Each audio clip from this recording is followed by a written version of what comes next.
Hey friends, were you thinking that putting a stackable planter together was next to impossible and there's a million pieces and it's super complicated, and also planting onions was pretty much the same way? Well, I'm going to show you today both of them in combination that they're super easy, and I was actually pleasantly surprised that putting together a stackable planter wasn't all that complicated. So come along with me in the garden today and I'll show you how easy it actually was. Oh, and don't forget to stick around towards the end of the video and I'll share another recipe out of my keeper book that you can use your glorious onions out of your garden in, and you're going to love it.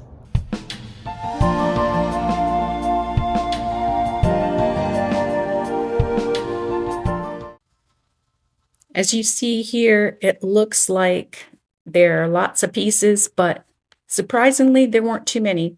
That's the bottom base that you're going to attach the wheels to.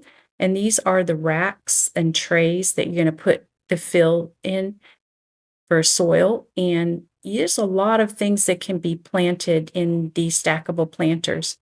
This was really easy to put together. There's a little black piece that goes in each tray that just drops down in there, and that stops the soil from leaking through and coming out when each level is watered. It secures the soil, and you just put this black tray in the bottom of each level of the stackable planter, and that's what you see me doing here. And eventually there are little plugs that go in each planter in the middle, each level, that secures the black tray that holds the soil into each one. It's really simple. It just snaps in. I'm showing you here. It goes in the middle, and you do that with each level of the planter until you finish them all. The wheels were very easy to put on. They really just snapped on to that bottom piece. Very easy. I was actually pleasantly surprised. And there are so many herbs, and I'm showing lists on the screen here of things that you can grow in here. I'm going to show you onions today, but the possibilities are endless. These snap together pretty easily. I just wanted to figure it out though before I filled them up with soil. And the next step you're going to do before you snap them all together is mix up a good mix of potting soil in your plant foods and fertilizers.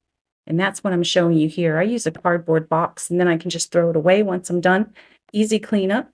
I'm using a potting mix and I'm adding peat moss to it so that it gets really good drainage and aeration, because this is going to spend a long time in there. So I want to make sure I put a lot of blood meal, because most things you plant are going to need heavy nitrogen at the beginning to help them grow. This is vermiculite. It's a mineral that improves your soil health and enhances moisture retention, aeration, and nutrient availability for your plants.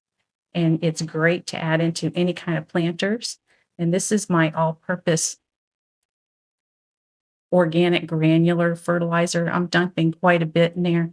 I'm just eyeballing it, but you want to put a lot in there since everything is going to live in your planter for quite a while. It's going to need a lot of nutrients. So I really build up the soil. And this is bone meal because I like it for any kind of root and bulb development. It helps your plants a lot, and especially even tomatoes need it for calcium, and the bulbs and the onions need it to help them bulb up. It's just a really good nutrient to add. So I pretty much add it into every mixture that I put together.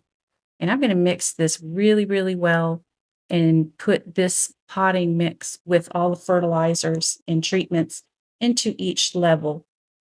Fill each one to about a half an inch from the top. This allows for, if you water it, not to flow over the top. And then I'm just going to repeat this until I fill every level of this planter. And again, there are so many possibilities, but I'm using my onion transplants, which I've clipped off at the top, the green, a little bit, just to make it a little easier to transplant them. They go about a half an inch down with my finger. I'm just going to poke a little hole and then place it to where it covers just the bottom of the little bulb in the white part. and the rest of the greenery you want to be sticking out if you're planting onion transplants. If you're going to put seeds in, you're going to do in a similar way. You're just going to sprinkle seeds over each little area in opening around your planter. And then you're going to just put soil on top, pat it down, and then water it in lightly, but water it in very, very well the very first time so that all of the soil is damp and will help them germinate.